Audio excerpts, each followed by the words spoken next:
Hi guys, welcome back to నిక్సారోస్ creation. నేను ఇవాళ చిక్కుడుకాయలతో ఆవకాయ పచ్చడి పెట్టబోతున్నాను అనమాట. దానికోసం ఇలాంటి కనుపు చిక్కుడుకాయలే తీసుకోవాలన్నమాట. అంటే కాయ చిన్నగా ఉండాలి అండ్ గింజలు అన్నవి కొంచెం ముదురుగా ఉండాలన్నమాట. ఆ చిక్కుడుకాయ అయితేనే పచ్చడి బాగా వస్తుంది అనమాట. దీన్ని అయితే మనం ఫస్ట్ ఏనైతే తీసుకోవాలన్నమాట. ఎక్కువ తీసుకోకూడదు, లైట్గా కొంచెం ఇలా తుంపి ఈ విధంగా ఏనైతే తీసుకోవాలన్నమాట చిక్కుడుకాయలు అన్నిటికీను. ఇది ఎక్కువ మ్యాక్సిమం అటు ఆంధ్ర సైడే దొరుకుతాయి కనుపు చిక్కుడుకాయలు అన్నవి. వీటిని కడిగి కొంచెం ఆరబెట్టుకోవాలి. ఏం తీసేసుకున్న తర్వాత చూడండి ఈ విధంగా చూసుకున్నాను, కడిగేసాను. కడిగిన తర్వాత గుడ్డు మీద ఆరబెట్టేసి ఈ విధంగా మొత్తం తడంతా పోయే వరకు ఆరబెట్టేసుకున్నమాట. దీన్ని పక్కన పెట్టుకొని నేను 1/2 కిలో చిక్కుడుకాయలు తీసుకున్నాను కదా, 1/2 కిలో చిక్కుడుకాయలకిను 50 గ్రామ్స్ చింతపండు అయితే తీసుకుంటున్నాను. అంటే కేజీకి 1/2 కిలో లెక్క అనమాట. నేను 1/2 కిలో చిక్కుడుకాయలకిను ఒక 50 గ్రామ్స్ అయితే చింతపండు తీసుకున్నాను అనమాట. దీన్ని కొంచెం ఒక గ్లాస్ వాటర్లో వేసి దీన్ని ఉడకబెట్టుకోవాలి. ఫస్ట్ మొత్తం గింజ ఈన మొత్తం తీసేసుకుని చింతపండు అన్నది ఈ విధంగా ఉంచుకొని ఇప్పుడు దీన్ని మనం ఉడకబెట్టుకోవాలి. ఈ చింతపండుని గ్యాస్ వెలిగించేసుకొని మీడియం ఫ్లేమ్లో పెట్టేసుకుందాం. చూడండి ఇప్పుడు గ్యాస్ అయితే ఆఫ్ చేసేసుకున్నాము. ఇలా చిక్కగా అయ్యే వరకు దీన్ని ఉడకనిచ్చాం అనమాట. ఇప్పుడు గ్యాస్ ఆఫ్ చేసేసాను. సో దీన్ని తీసి పక్కన పెట్టుకుందాం. ఇప్పుడు డీప్ ఫ్రైకి కళాయి అయితే పెట్టేసుకున్నాము. గ్యాస్ వెలిగించుకొని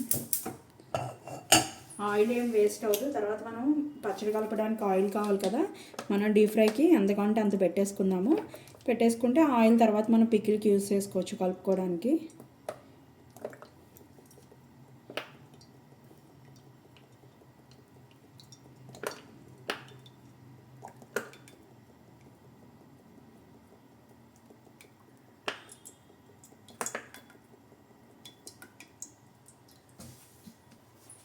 ఆయిల్ హీట్ ఎక్కిపోయింది. ఇప్పుడు ఇందులో నేను చిక్కుడుకాయలు వేసేసుకుంటున్నాను. మీడియం ఫ్లేమ్ మీద గోల్డెన్ బ్రౌన్ కలర్ వచ్చే వరకు వీటిని ఫ్రై చేసుకోవాలి.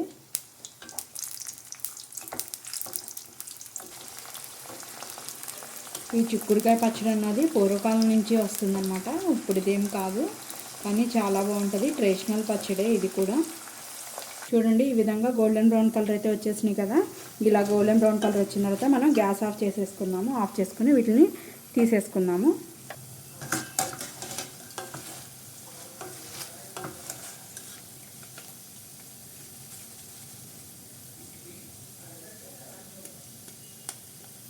కొంచెం గింజలు అయితే బయటకు వచ్చినమాట. ఏం కాదు, ఊరుతాయి, చాలా బాగుంటాయి తినడానికి.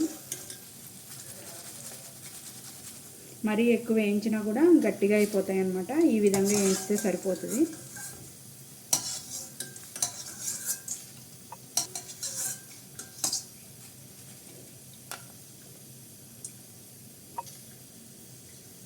వీటిని పక్కన పెట్టేసుకున్నాం. ఇప్పుడు మనం ఇందాక ఉడకబెట్టిన చింతపండు కూడా చల్లారిపోయింది అనమాట. ఇప్పుడు ఒక మిక్సీ జార్ తీసుకుని ఇందులో వేసుకుని దీన్ని మెత్తగా పేస్ట్ లాగా అయితే చేసేసుకోవాలి.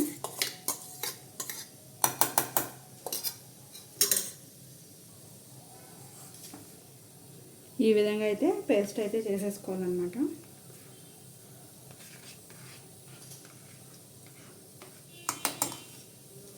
ఇప్పుడు దీంట్లో మనం చింతపండు అంతా కూడా చేసి పెట్టుకున్నాం కదా, గ్రైండ్ చేసింది అదంతా కూడా ఈ పచ్చడిలో వేసేసుకున్నాం.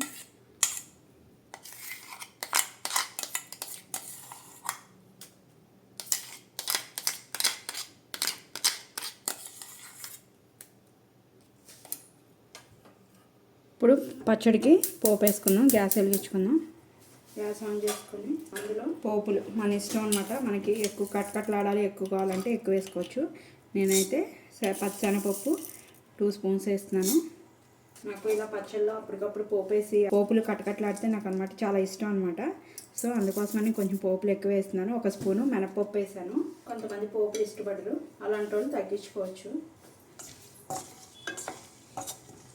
ఈ పోపులన్నీ కూడా గోల్డెన్ బ్రౌన్ కలర్ వచ్చే వరకు ఫ్రై చేసుకోవాలి.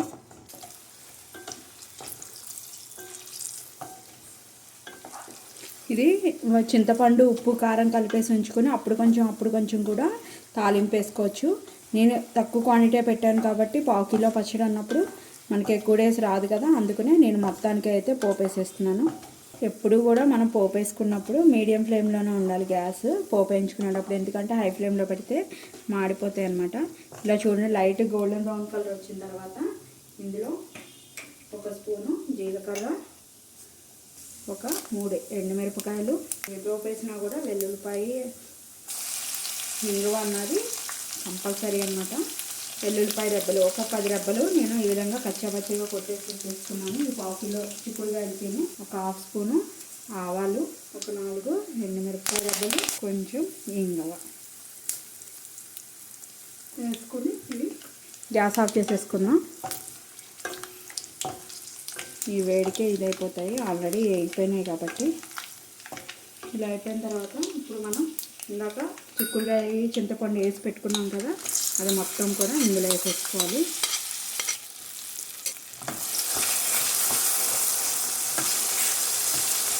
ఇప్పుడు ఉప్పు కారం అన్నీ కూడా ఇందులో వేసుకోవాలన్నమాట. నేను ఈ క్వాంటిటీకి హాఫ్ గ్లాసు, చిన్న గ్లాస్తో హాఫ్ గ్లాస్ సాల్ట్ అయితే యాడ్ చేస్తున్నాను. ఒకవేళ సరిపోకపోతే కనుక తర్వాత అడ్జస్ట్ చేసుకోవచ్చు. నేనైతే ఇప్పుడు ఒక హాఫ్ గ్లాస్ సాల్ట్ అయితే వేస్తున్నాను. మరీ నిండా కాకుండా కొంచెం ఎల్త్గా ఒక గ్లాసు, సేమ్ అదే గ్లాస్తో ఒక గ్లాసు కారం కూడా వేసాను. అన్నిటిని కూడా మొత్తం కలిసే వరకు కలిపేసుకోవాలి. చూడండి, నోరు ఊరిపోతుంది చూస్తుంటేనే పచ్చడి. ఇది కనుక ఒక 2 days ఊరితే కనుక గింజ అన్న ముక్క అన్నీ కూడా ఊరితే చాలా బాగుంటుంది అనమాట. ఇలా వేడివేడిగా కూడా కలుపుకోగానే కూడా తినచ్చు. అండ్ దీనికన్నా కొంచెం ఊరితే ఏంటంటే ఆ చింతపండు అదంతా కూడా గింజలోను ఆ చిక్కుడుకాయ తొక్కలో కూడా ఊరి పుల్లగా టేస్ట్ అయితే చాలా బాగుంటుంది అనమాట. పచ్చడి కూడా చల్లారిపోయిందనమాట. ఇప్పుడు దీన్ని మనం ఏదైనా ఎయిర్ టైట్ ఉన్న గాజు సీసాలోకి కానీ ప్లాస్టిక్ సీసాలోకి కానీ తీసుకోవాలి. ప్లాస్టిక్ అది మంచిది కాదు కాబట్టి ఏదైనా పింగాణి కానీ గాజు సీసాలో తీసుకుంటే చాలా మంచిది అనమాట. నేనైతే ఈ గాజు సీసాలోకి అయితే తీసేసుకుంటున్నాను. కొంచెం ఆయిల్ ఎక్కువగానే అనిపిస్తుంది, కానీ కొంచెం ఈ చింతపండు ఇదంతా ఊరాక మనకి ఆయిల్ అన్నది కనపడదు. అయినా పచ్చడిలో కొంచెం ఆయిల్స్ అవి అనేది కొంచెం ఎక్కువ ఉండాలి, లేకపోతే కనుక పాడైపోయే ఛాన్సెస్ ఉంటాయి.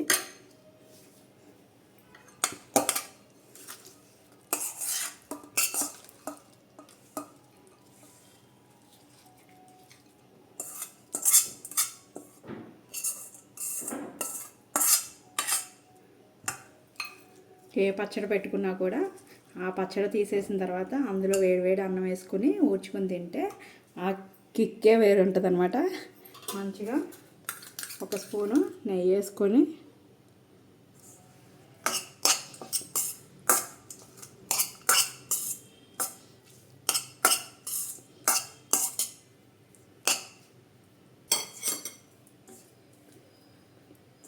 ఇలా ముద్ద చేసుకొని